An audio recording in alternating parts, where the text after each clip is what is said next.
քաղաքացի ամեն օր պետք է զգա մեր սերը։ Ես գիտեմ,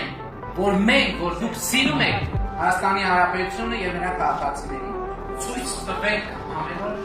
ձեր սերը Հայաստանի Հանրապետության քաղաքացիներին։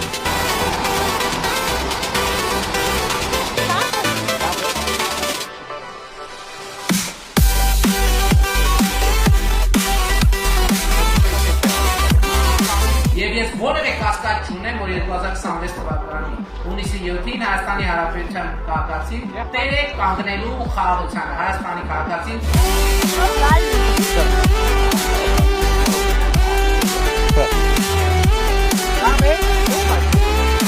2026 թվականի հունիսի 7-ին հաղթելու է Հայաստանի Հանրապետության ժողովուրդը։ Նրանք, ովքեր սիրում են Հայաստանի Հանրապետությունը